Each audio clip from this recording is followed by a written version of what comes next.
বঙ্গবন্ধুকে সপরিবারে হত্যার পর ৭৫-এর ২৩ আগস্ট জাতীয় ৪ নেতাসহ আওয়ামী লীগের ২০ জন জ্যেষ্ঠ নেতাকে গ্রেফতার করে মোস্তাকের নেতৃত্বে সামরিক সরকার। এরপর ৬ সেপ্টেম্বর আরেক দফায় জিল্লুর রহমান, আব্দুর রাজ্জাক ও তোফায়েল আহমেদকে গ্রেফতার করা হয়। ৩ নভেম্বর কারাগারে হত্যা করা হয় জাতীয় ৪ নেতাকে।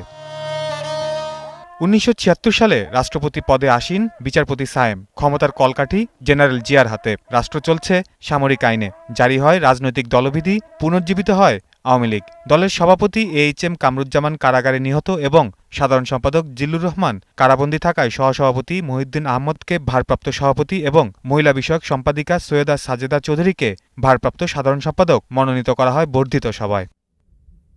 ৭৬-এর নভেম্বরে জেনারেল জিয়া যেদিন প্রধান সামরিক আইন প্রশাসকের পদ দখল করেন, সেদিনই আওয়ামী লীগ নেতা আব্দুল মালেক উকিল, সাজেদা চৌধুরী, আব্দুল মোমেন তালুকদার, সালাউদ্দিন ইউসুফ ও মোজাফফর হোসেন পল্টুসহ ১১ জন রাজনৈতিক নেতাকে গ্রেফতার করা হয়। বঙ্গবন্ধু ও জাতীয় ৪ নেতার অনুপস্থিতি, সামরিক আইনে মামলা, গ্রেফতারের ভয়, নানামুখী চক্রান্ত আর অনিশ্চিত পরিস্থিতির মধ্যে নেতৃত্বশূন্য অবস্থায় ১৯৭৭ সালের ৩ ও ৪ এপ্রিল ঢাকার হোটেল ইডেনে অনুষ্ঠিত হয় আওয়ামী লীগের ১১তম সম্মেলন। ৭৫-এর ১৫ই আগস্টে তো একটা বড় রকমের উলটপালট হয়ে গেল, দেশের হলো, আওয়ামী লীগের মধ্যেও হলো। ৭৬ সালেই হয়েছিল মিজানুর রহমান চৌধুরীর বাড়ির ছাদে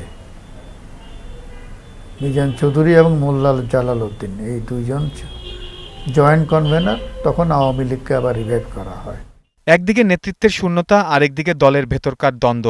জেনারেল জিয়ার সামরিক শাসনের এই দুঃসহ সময়েই ৭৮ সালের ১২তম সম্মেলন করে তৃণমূলের দল গোছানোর কাজ এগিয়ে নেয় আওয়ামী লীগ।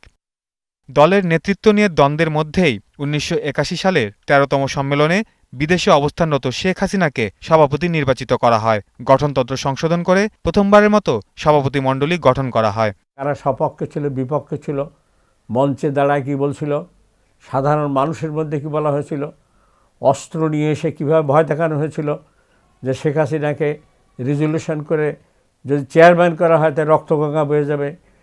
৩ দিন লেগেছিল হোটেল ইডেনে সে কনফারেন্স করার জন্য। যখন দেখা গেল যে কাউন্সিলররাই প্রিভেইল করার জন্য একবারে ডিটারমিন্ড হয়ে আছে, তখন আর কেউ সাহস পারেন। সেক্ষেত্রে শেখ হাসিনা আনা ছাড়া কোনো বিকল্প ছিল না। ১৭ মে দেশে ফেরেন শেখ হাসিনা। এরপর থেকেই আওয়ামী লীগের নেতৃত্ব দিয়ে যাচ্ছেন বঙ্গবন্ধু কন্যা। Saiful Islam Jewel, DBC news, Dhaka.